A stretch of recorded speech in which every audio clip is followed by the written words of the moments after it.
I am here with Christine Caldwell from USA. I'm a professor at a small private college in Colorado in the States.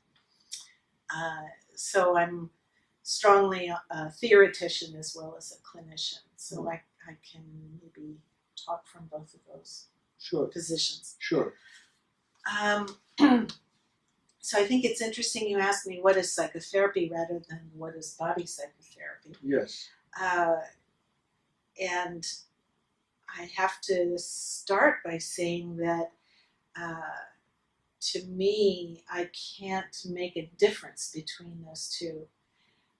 That anything that's psychotherapeutic would have the body included in it. But we have this word psychotherapy, and the first part of the word is psyche, and I think that this is such an interesting word. It has an interesting history, and it has, I think, a rather large,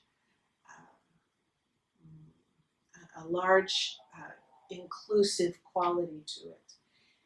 Particularly if we understand psyche as many different networked processes that go on inside of, in our case, human beings.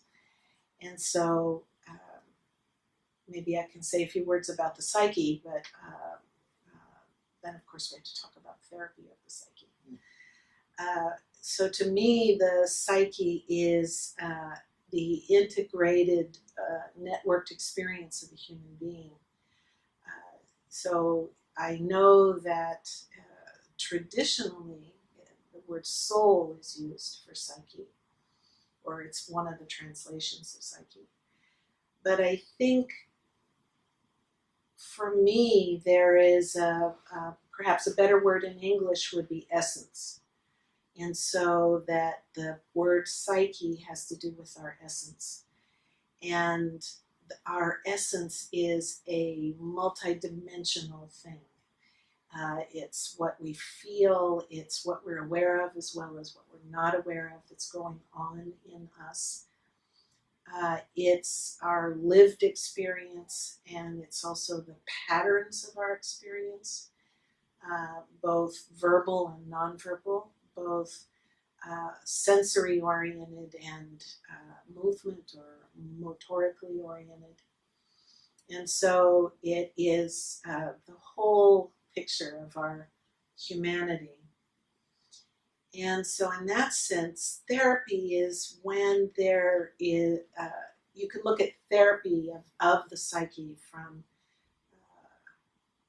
a lot of different angles.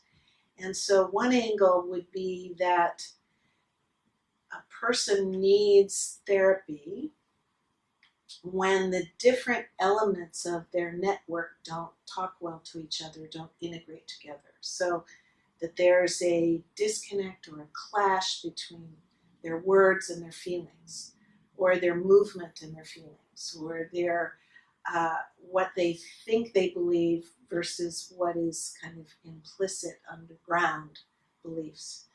So you would see illness as a kind of disconnection of the network so that it's not functioning well, and that therapy works to reestablish that network. So that's one view there. Another view that I really like is a view that uses the word coherency. And so just like a radio, when you turn on the radio and you hear this quality, some people, they have signals going on in their body, in their emotions, and in their thoughts, and those signals don't make sense to them. They sound like static. And you want to turn the dial so that those same signals can be coherent. And so you hear, "Good morning, this is Radio Rio de Janeiro," or something like that. And so it's in a coherent language system. And so therapy is about helping the client to turn that dial so that their own experience becomes coherent to them, and that this is what helps them to feel healthy. And you think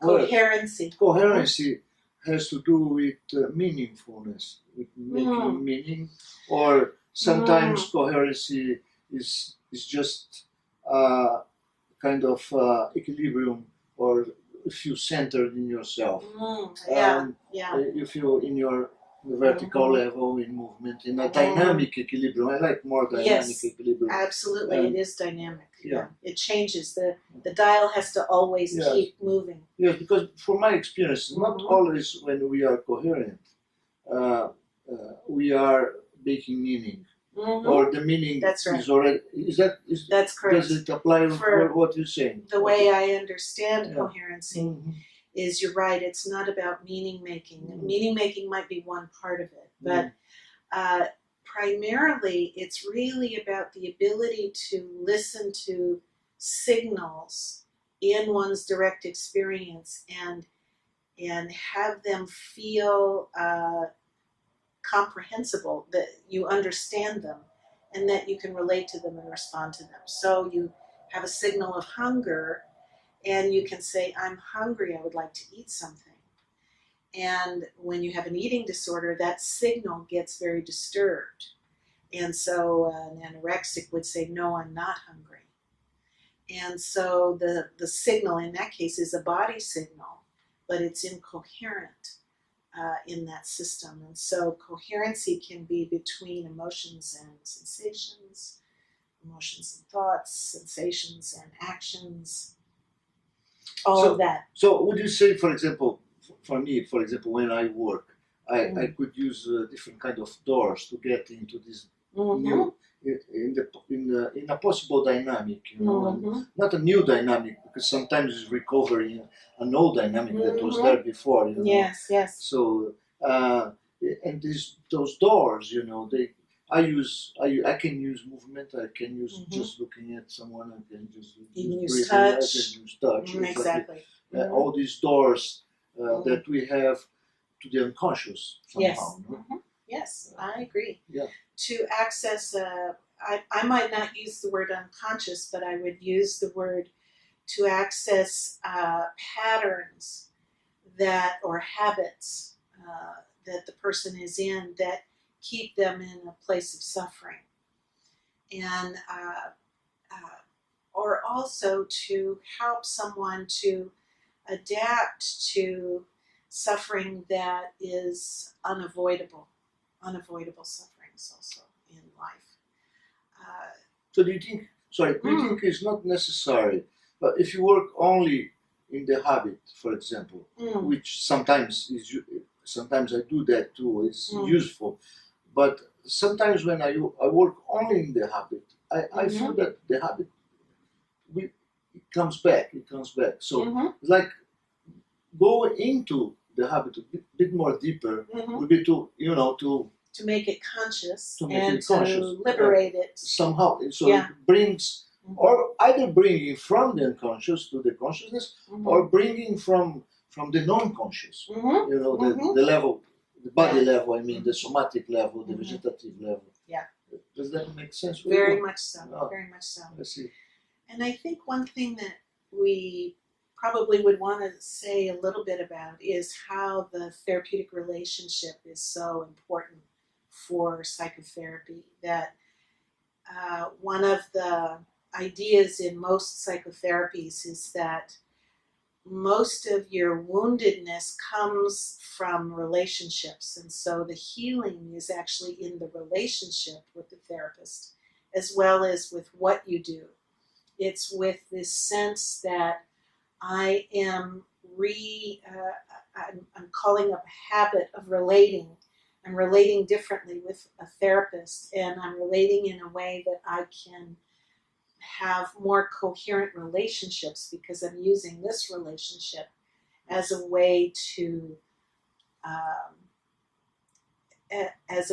come into a more coherent state with other people. Yes. Also.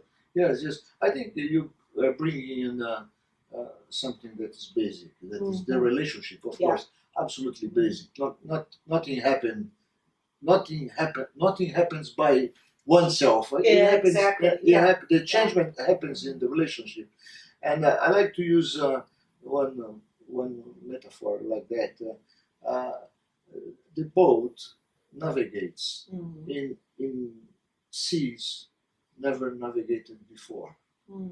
Something like that, so that so we navigate into that new ocean, a new sea of life, in the relationship. Yeah, I like the metaphor of navigation, because we can't control the seas of life. We can't control the storms in that ocean, but we can control the ability to navigate in that. And this, I think, is a metaphor that is useful and clear for the relationship. Yes, like we are doing right now here. That's it. For the first time. That's right. We are trying to talk about something for the first time. So to me, the body is an essential feature of all that. That we are not just insight, which is usually the goal in a more verbal therapy, is insight, with the idea that if you have insights into why you do things or what happened to you, that then it will somehow trickle down and make a difference to your behavior. And so much has shown that that's only has limited value. Insight is limited in its ability to heal.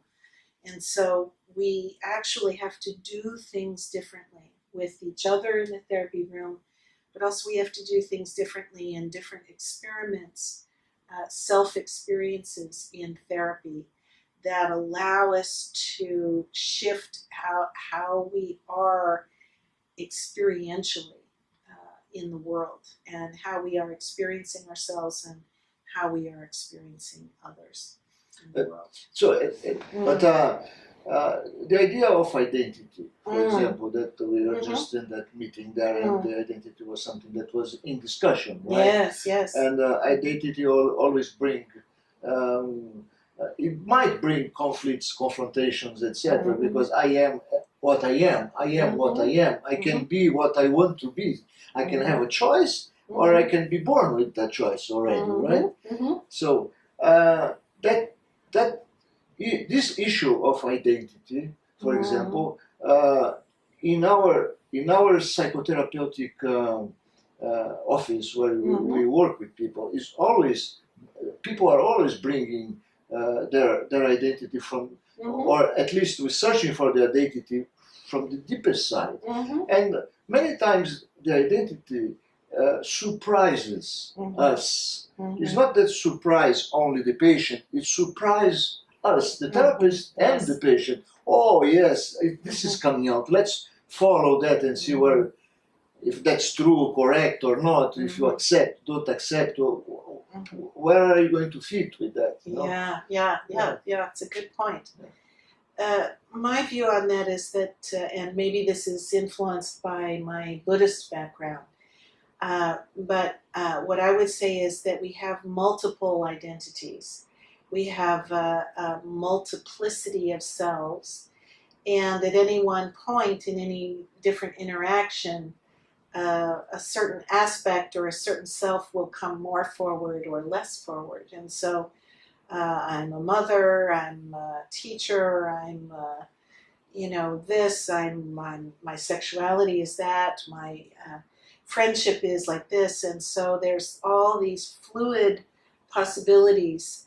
And so for me, the self, I'm not so sure that we have to locate what we might call a core self as much as be able to move with multiple selves. You have this also in dynamic. Yes, exactly. Okay. Yes, because so much of self is in relationship to environment. Yes. The self is never separate from environment. So I think it's interesting you said about Buddhism. I have a step on Buddhism too, but just to remind us something very important and interesting that happened these days was this new Pope when he was opening. You know, he was just opening, not even out of Catholicism or Christianity. He was opening from his human side. You know, all doors for all kinds of beliefs and choices and types of people, etc. Yes. This is, well, maybe there is a chance that we will get somewhere more acceptable. Yes, accepting and yes. You don't have to be in that tribe, but that tribe is there. The tribe exists. You don't have to participate, but they are there. You know, it's just another tribe in the world. If they are not interfering or hurting your tribe, then we can kind of survive together. Right? Exactly. Yes, I'm very proud of him. I was raised Catholic, and so I feel some pride now. Yes, I think he brought a lot of pride to many people. For example, I am Jewish from my background is Jewish, right? Of course, I have a step on Judaism. You say on Judaism, but this Pope really, he's really opening, inclusive, yes, opening heart, and let people more open to it. Okay. Good. Yes. Is that good? I think that's good. Good. Well, are you satisfied? I am very satisfied. Okay. Well, that's important. So thank you very much. You're so welcome, Rubens. Thank you.